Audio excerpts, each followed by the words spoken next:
गोपियों का प्रेम। गोपियों का कृष्ण के प्रति प्रेम कोई शारीरिक जुनून नहीं था। ये सर्वोच्च प्रेम था। उनके लिए भगवान कृष्ण जीवित भगवान थे। वह परमेश्वर की चलती फिरती छवि थे। उनकी आस्था प्रगाढ़ थी। जब उन्होंने भगवान कृष्ण के बारे में सोचा तो वे अपनी सांसारिक गतिविधियों को भूल गए। वे कृष्ण के प्रेम में विलीन हो गए। भगवान कृष्ण ने बचपन से ही उनके दिलों को अपनी ओर आकर्षित कर लिया था। वह बहुत सुंदर बच्चा था। वह सौंदर्य का अवतार था। इसलिए गोपियां कृष्ण से उनके जन्म से ही प्रेम करने लगी। वे कृष्ण को वैसे ही दुलार और प्यार करते थे जैसे वे अपने बच्चों को करते थे। वृंदावन की गोप लड़कियां कृष्ण को अपने भाई के रूप में प्यार करती थीं। एक बहन अपने छोटे भाई से बहुत प्यार करती है। वह उसे प्यार करती है और उसके साथ खेलती है। ऐसा था गोपियों और कृष्ण के बीच का रिश्ता। धीरे धीरे कृष्ण के प्रति प्रेम ने गहन प्रेम, दिव्य प्रेम का रूप धारण कर लिया। जब वे दही मथते थे, जब वे कुएं से पानी निकालते थे, तो वे केवल कृष्ण के बारे में सोचते थे। जब उन्होंने स्नान किया तो उन्होंने उनकी स्तुति गाई। वे भोजन करते समय और हर समय उसे याद करते थे। भगवान के स्मरण के निरंतर अभ्यास से उनका मन कृष्णमय हो गया। भगवान कृष्ण गोपियों के मन की बात जानते थे। उन्होंने गोपियों के मन से वासना को पूरी तरह मिटाकर उनके हृदय को उचित दिशा की ओर मोड़ दिया। इसी उद्देश्य से भगवान कृष्ण ने गोपियों के साथ रासलीला खेली थी। रासलीला के समय उन्होंने स्वयं को अनेक कृष्णों में विभाजित कर लिया। गोपियां आश्चर्य से चकित हो गईं। उन्होंने देवताओं द्वारा आकाश से की गई फूलों की वर्षा देखी। उन्होंने विद्याधरों, गंधर्वों, यक्षों, चारणों आदि को भगवान की स्तुति गाते हुए देखा। उन्होंने रसलीला के समय भगवान के आनंदमय सान्निध्य का आनंद लिया। यह आनंद इंद्रिय विषयों के माध्यम से मिलने वाले आनंद से लाखों गुना अधिक था। उन्होंने समाधि या ईश्वर से मिलन के आनंद का आनंद लिया। ये वह है। अंतर की यह धारणा केवल उस व्यक्ति का भ्रम है जिसका मन विचलित और अनियंत्रित है और भगवान से एकजुट नहीं है। अनियंत्रित मन का मनुष्य इस भूल में पड़ जाता है कि वस्तुओं की बहुलता है। ये त्रुटि गुण और दोष, या सही और गलत, अच्छे और बुरे की ओर ले जाती है।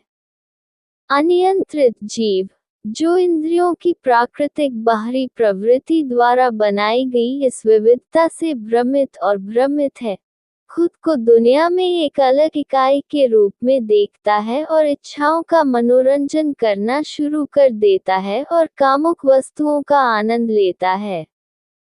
कर्तव्य का पालन न करना और निश्चित कर्मों अकर्म और विकर्म का प्रदर्शन मन, इंद्रियों और बुद्धि द्वारा उत्पन्न विविधता के इस भ्रम का परिणाम है। कर्म, अकर्म और बुरे कर्म का भेद केवल उसी मनुष्य पर लागू होता है जो गुण और दोष, सही और गलत, अच्छे और बुरे की धारणा रखता है। यह मतभेदों की अवधारणा से पैदा हुआ भ्रम है, जो सही और गलत, अच्छे और बुरे, गुण और दोष के अनुभवों या धारणाओं का कारण बनता है। वेद निर्धारित कार्य न करने और निषिद्ध कार्य करने की बात केवल उन लोगों के लिए करते हैं जिन्हें सही और गलत, अच्छे और बुरे, गुण और दोष का विचार हो गया है। व्यक्ति को अहंकार की भावना को त्यागना चाहिए, मन और इंद्रियों पर नियंत्रण रखना चाहिए और ब्रह्मांड में हर चीज को ब्रह्म के रूप में देखना चाहिए। व्यक्ति को अपनी प्रकृति के सार, आनंद और ब्रह्मांड के साथ सामंजस्य का एहसास करना चाहिए और स्वयं में व्यापक ब्रह्मांड और सर्वोच्च भगवान में स्वयं को देखना चाहिए। जो अच्छे और बुरे से ऊपर उठ चुका है वह बुरे परिणामों के डर से निश्चित कार्य करने से नहीं बचता है और न ही वह इस आशा में निर्धारित कर्तव्य करता है कि इससे पुण्य मिलेगा, लेकिन वह एक बच्चे की तरह ही व्यवहार करता है। शास्त्र की शिक्षाओं से स्वतंत्र होकर उसमें सही और गलत का बोध स्वाभाविक होगा। उन्होंने समस्त अहंकार को नष्ट कर दिया है।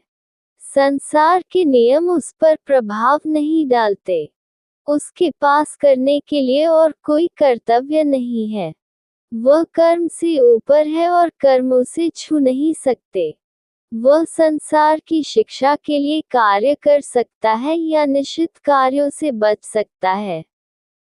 वह सही और गलत दोनों की सीमाएं लांघेगा। इस अद्भुत और अभूतपूर्व अनुभव ने गोपियों को ये दृढ़ विश्वास दिला दिया कि कृष्ण कोई साधारण प्राणी नहीं थे। उनका दृढ़ विश्वास था कि कृष्ण स्वयं भगवान थे। हालांकि कभी कभी वे उन्हें केवल नंद और यशोदा के पुत्र के रूप में देखते थे। भगवान की योग माया के कारण रास लीला के समय तक उनमें भगवान कृष्ण का विचार मजबूत नहीं था।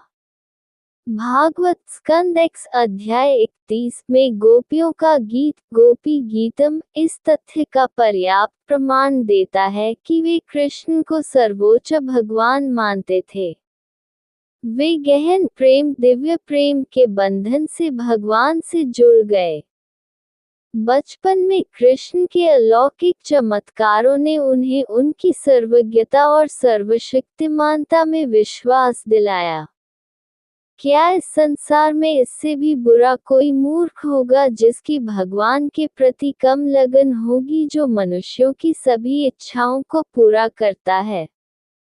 भगवान मनुष्यों द्वारा अनुभव की जाने वाली सभी खुशियों का सर्वोच्च कारण है। उसे आमने सामने देखने के बाद इससे बड़ा मूर्ख कौन होगा जो निम्न सुखों की लालसा कर सके। जब मिश्री प्रचुर मात्रा में उपलब्ध हो तो क्या कोई काली चीनी गुड़ की लालसा करेगा। इससे ये स्पष्ट है कि गोपियों का कृष्ण के प्रति प्रेम दैवीय प्रकृति का था। उनके पास अनन्य भक्ति थी।